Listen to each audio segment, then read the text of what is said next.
Monsieur, bonsoir. Bienvenue sur le plateau de l'émission. À votre avis, on est ravis d'être avec vous pour évoquer quelque chose qui vous touche évidemment au plus haut point. On parle aujourd'hui d'un véritable ras-le-bol, d'un véritable fossé entre le monde politique et les citoyens. Certains citoyens ont décidé de s'engager dans des mouvements. On a beaucoup parlé des gilets jaunes, on a aussi beaucoup parlé de ce qu'on a appelé entre guillemets les gilets verts. Et puis, il y a toutes celles et ceux qui veulent s'engager en politique en tentant de créer des partis, en tentant de faire bouger les choses. C'est évidemment le thème de notre émission d'aujourd'hui. Si ces partis finissent par obtenir des élus, ont-ils des chances d'obtenir des résultats, de faire justement changer certaines choses en matière de pouvoir d'achat, en matière de démocratie par exemple? On verra quelles sont les attentes réelles. Nos premiers invités autour de la table, je vous les présente. Olivier Carlens, vous êtes le représentant d'un mouvement citoyen baptisé « Ça ne s'invente pas, citoyen ». Vous êtes à table parce que vous représentez depuis les élections communales pas moins de 80 élus. Gilles Van den Buur, député fédéral écolo. Sophie Wilmès, MR, ministre du Budget. Et puis Laurette Onkelings, député fédéral PS. Et si vous me permettez, on va commencer par la conclusion. Parce qu'en fait, on a déjà eu un débat ici avec, à propos un peu des mouvements citoyens. Et j'avais un dernier dessin, forcément le dernier. Je l'avais conclu comme ceci. Donc en somme, si vous pensez que les politiques, vous en avez trop vu, vous en avez marre, etc., eh bien, votez pour vous. Mais pour ça, forcément, présentez-vous. C'est un peu... ça lance le débat, non? C'est une belle affiche électorale, c'est parfait.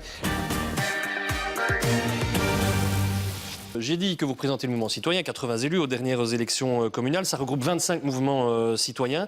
Est-ce que vous avez l'impression, aujourd'hui, sans trop vous pousser du col, que vous avez créé le premier vrai parti politique citoyen, ou est-ce que c'est encore trop tôt pour le dire? Merci Olivier Carlens. Je pense que l'initiative, c'est une des premières initiatives qui se concrétise vraiment. Donc on arrive vraiment à rassembler 80 personnes sous une même bannière. C'est vraiment génial. Tout le monde met de côté ses identités locales pour faire une union d'individus.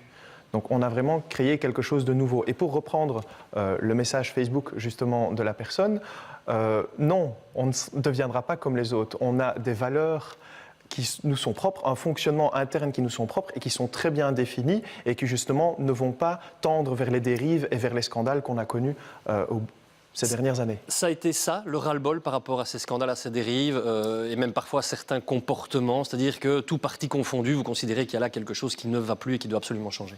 Je pense que c'est une réaction de défiance par rapport aux partis traditionnels en place, oui, ça c'est sûr. Et si vous en avez ras-le-bol, justement, donnez une chance à citoyens. On n'est pas comme les autres. Intéressez-vous à nous et vous verrez qu'on n'est pas comme les autres. Félicitations pour ce beau début de campagne, Olivier Carlens. Merci. On va découvrir une petite question qu'on a posée sur l'application Opinion. N'hésitez pas à la télécharger sur vos smartphones et vos tablettes. On a déjà pas mal de répondants, mais c'est déjà très illustratif. Lors des prochaines élections, votre choix va se tourner vers un parti citoyen pour plus d'une personne sur deux. Attention, il s'agit d'une consultation populaire, ce n'est pas un sondage. C'est-à-dire, regardez, il y a quand même encore 41% des votants, plus de 41% qui se dirigeraient vers un parti dit traditionnel. Sauf Olivier Carlens, on a beaucoup parlé d'écoute citoyenne, on a beaucoup parlé finalement de ces mains tendues que le monde politique est prêt à vous laisser. On consulte les gens, on dit qu'on va vous écouter. Est-ce que vous trouvez ça convaincant jusqu'à présent? Je crois qu'ici, autour de la table, on est tous d'accord. Il faut clairement revoir la manière dont on va consulter les gens, l'impact que ces citoyens auront sur leur propre structure. Il faut revoir tout ça. Et pour nous, donc, en plus de revoir cet impact, on a vraiment 6 piliers fondamentaux qu'on veut mettre en avant parce que l'un ne va pas sans l'autre. Le principal de ces piliers, parce qu'on peut pas les citer. Le principal de ces piliers, on a par exemple l'enseignement, la transition écologique, le socio-économique, la solidarité entre les régions, notre place dans l'Union européenne. Ah, vous avez cité les 6, donc. À peu près. Bien joué. Je vais aller dans le public. On est en campagne. Très très fort, non, très très fort, gros début. L'air politique, c'est quelque chose qui vous hérisse, on en a très peu parlé, mais... Pour nous, la politique, c'est un passage. Mais j'aimerais bien réagir un instant à mademoiselle Aurore, je pense, qui dit on a besoin de penseurs. Mais les meilleurs experts de terrain, ce sont les citoyens eux-mêmes. Ce sont les infirmières. Elles sont le plus à même de pouvoir réagir, de pouvoir trouver des solutions aux manquements dans les hôpitaux.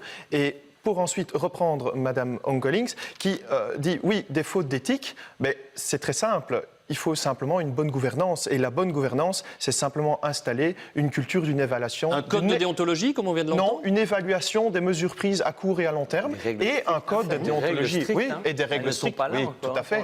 Et des règles strictes bien définies sur le nombre de mandats, sur ce qu'on peut faire, sur ce qui est autorisé ou non. Tout ce que vous venez d'entendre, Olivier Carlens, pour le mouvement citoyen, il faut quoi? Il faut une de ces mesures, ces deux mesures, des mesures en plus? En fait, c'est lié. Comme le sondage l'a montré, on veut de la bonne gouvernance. Mais la bonne gouvernance, c'est de l'éthique, c'est de la transparence et c'est une participation citoyenne. L'éthique, c'est très simple. C'est fini les scandales. La politique, c'est un passage. La transparence, c'est simple. Article 32. Tous les documents publics sont publics. Est-ce que dans les communes où les partis sont au pouvoir, tous les documents sont facilement accessibles pour tous les citoyens? Je ne pense pas. Ce n'est pas le cas. Mais quand on vous dit, par exemple, les citoyens, ils ont un pouvoir d'interpellation. Par exemple, dans certaines communes, ils peuvent aller au conseil communal. Et c'est très peu utilisé. C'est très contraignant pour le citoyen, pas pour la commune. Et l'avis est uniquement consultatif. Il faudrait simplifier administrativement ça pour donner un peu goût aux citoyens de s'impliquer un peu. Je termine sur tous les points et ensuite je vous laisse. Donc, non, vous restez. Voilà. Et ensuite, vous parlez de participation citoyenne. Donc le référendum, on n'est pas contre. Mais il y a des conditions.